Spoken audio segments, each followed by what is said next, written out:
Well, yeah, normally I just start with like a pretty basic stretch, but I feel like stretching is one of those things, like if you're doing something, you're probably doing more than 90% of most people.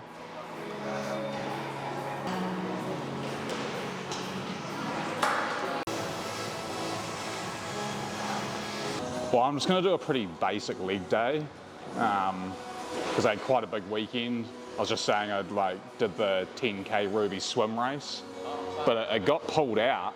I don't know if you've seen it in the ODT. It was like 1.5 metre high swells, and it was just like chaos.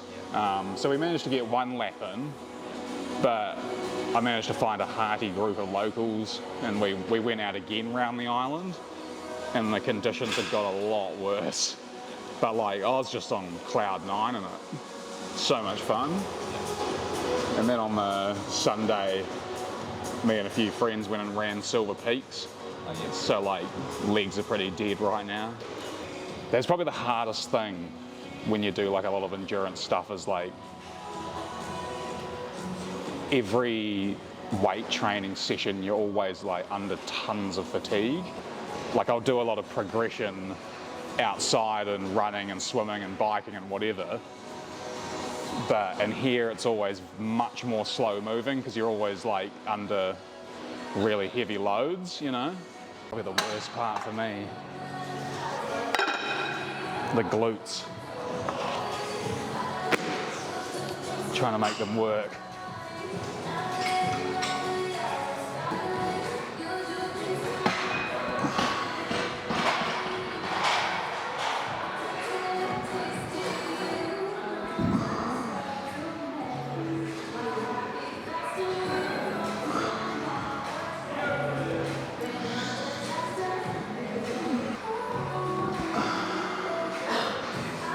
So yeah, most of that's just about activation, really. I'm always trying to get the running crew in here because we're all missing the back of our legs. Because yeah, running's obviously quite a quad dominant sport. Like I said, I got quite a bit of fatigue in the legs from the weekend's activities. So it's just sort of about trying to keep strong rather than like progressing anything in here, which has kind of been the idea all along since I moved into the gym. Because you know, being an endurance athlete is sort of a lot of people I know often skip the gym, so they often like struggle when it gets into those later stages of the race. Which has been the biggest thing I've found in here, is that like those closeout sessions when you're running, swimming or biking now have like, the point of fatigue has probably moved about, you know, 20% later in a race now, which is really nice because it doesn't actually like contribute to like speed or anything, but it definitely contributes to your level of enjoyment when you're still feeling good at those closeout points where you're really sort of like trying to go up against, well, maybe not the best of them, but like, you know, the people that you're often with in races, and you're trying to beat them rather than the leaders, I guess. That's probably something I've learned a lot over time, actually, is when I started, I was always just trying to lift too big for myself, because that ego thing can be quite big in your head, but now it feels more that it's about the focus of just like getting those right targets and like, you know, hitting the bottom of the squat, and like, because yeah, that just like, I guess everyone knows that that's really important, but trying to actually like keep yourself subdued to stay in that can be really challenging. Yeah, especially when you want to be seen to be lifting big, right? Yeah.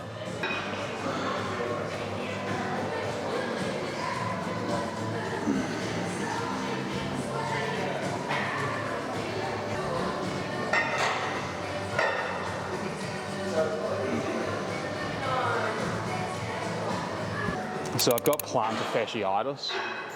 It's probably the worst thing I've ever had in my life. It's the second time I've had it, because it's an injury which like doesn't seem to stop you from doing anything, but it just like is the biggest dampener. It just is just like there all the time, especially in the morning, and you quite often don't actually feel it while you're running. It's like afterwards, like a few hours later or the next morning, like it feels like your foot's broken. But yeah, I mean, you always can't help yourself. You just want to go out again, you know. But yeah, like the plantar fascia is sort of like, I guess, the Achilles, but it's the band that runs along the base of the foot. The last time I had this, it lasted about 9 months.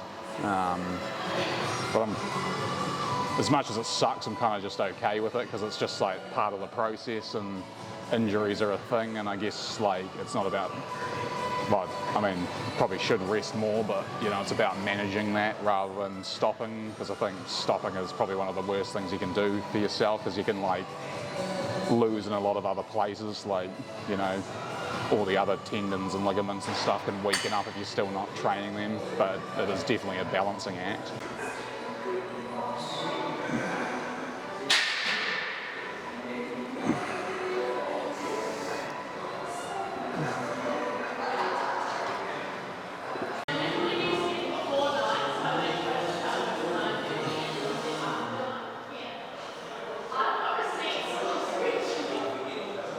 It's probably my favourite exercise though. Squat. Yeah, just sort of anything compound. Kind of just like the sort of quite raw feeling, and just, you know, lifting with a bar. And that's why this gym's great too, because there's so many racks. Like, I don't need complicated stuff. It's just, yeah. I always kind of try my best to be form focused, but I've never really had a trainer before, so I don't really know what that looks like, apart from just watching other people and YouTube and all of those sorts of things.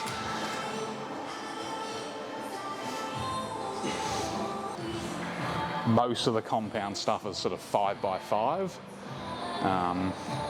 just because like I get so much endurance stuff in, it's like, you know, you sort of want to focus on weight.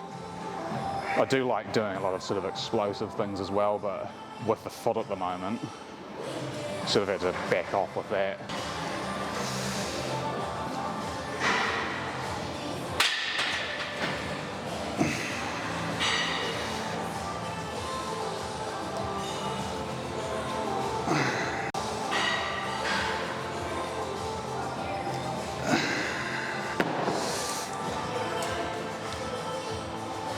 Growing up, I was always really fit.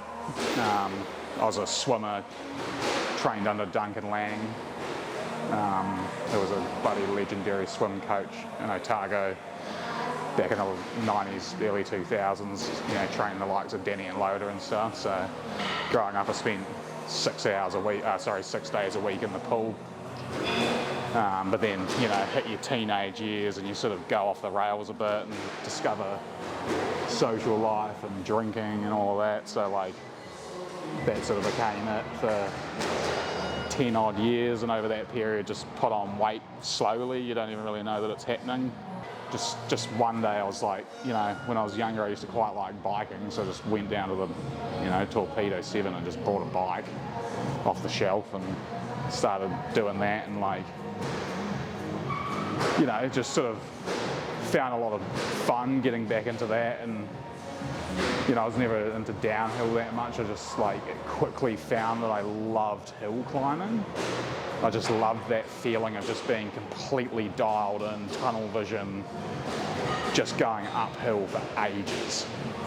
Like, don't get me wrong, I definitely love sending it downhill too, but you know, I'd never get the buses at Signal Hill up. You know, I want to work hard to feel that adrenaline of the down. And so I think that was the first thing that sort of told me in my mind that I like to, you know, feel that endurance level of things.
training for the Challenge Wanaka Cross Triathlon, which is an off-road triathlon. Yeah, so pretty well ready for that because I just generally stay trained all the time. So like, you know, like that swim last weekend, 10k swim, I signed up to it on the Wednesday. Did and didn't do it on the Saturday due to the weather conditions, but you know, just ready for anything all the time. For that, I've been training maybe for about 16 weeks, so back on the mountain bike. A lot of biking, a lot more biking than I'd normally do. Biking to me is always sort of more of a leisure fun activity, but it's been very focused lately. So I guess like I could define the training period based off that. Otherwise, like, you know, for example, like coming up after that, there's 3 Peaks mountain race, Papatawai challenge, various other things on the calendar that just sort of crop up. But I just stay ready all the time for anything, basically. I'd like to get a sub 3 hour at 3 Peaks, but due to the feet problems at the moment, that's sort of stopping me from getting some good speed working at the moment. You know, like ultra marathons, I've done 3 of those. Yeah, like you're never prepared for it. It's like it becomes a mental thing, like what you can just sort of endure and put yourself through and keep yourself focused. And that's one of the things I love the most, is getting that, you know, body and mind, you know.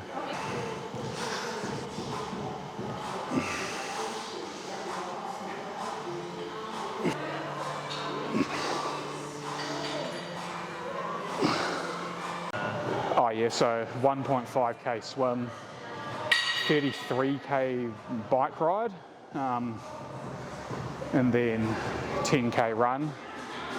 Both the swim in Glendew Bay, run and bike in the Glendew Bay Bike Park. I went and checked that out over the holidays. I couldn't believe I was paying money to go for a bike ride. But it is an extraordinary setup in there. Like, it's a fast course, so it's going to be a lot of fun. Now, I'm pretty well balanced across the 3 activities, but I should be able to get out of the water real quick. Which is good because there's not much passing opportunities on the bike. So if I can like keep out the front out of the water and then just keep the hammer down through the bike ride, I should be able to get through the run okay too, I think. Like,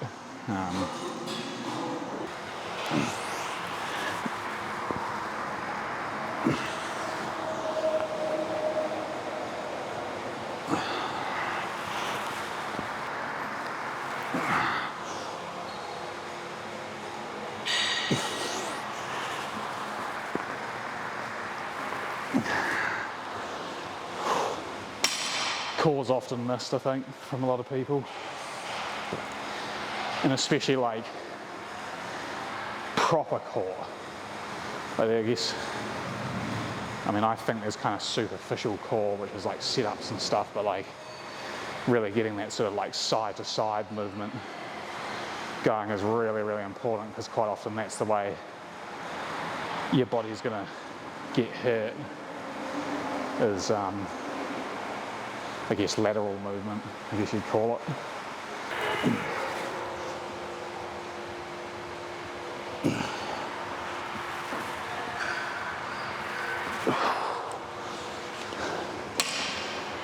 Being part of a running club, I reckon, like, one of the biggest things with the gym stuff is like, although we're a club, it kind of doesn't feel like it. Like, and I think that's one thing that's good with what Phil's doing, is like, with these videos and stuff, it's like he's trying to harbour that club culture, that we're all here and doing the same thing. It's difficult when everyone's got headphones on and stuff, so like these days, not all the time, but I try and train without them on. You know, because I want to feel more inviting to people. Like, it'd be nice if people can have a bit of back and forth. Like, we all spend so much time together, but we don't know each other at all. Like, it's quite an odd thing. Like, you come in every morning, you see the same people every day, like quite often more than you see your friends in your life, but we're all strangers still.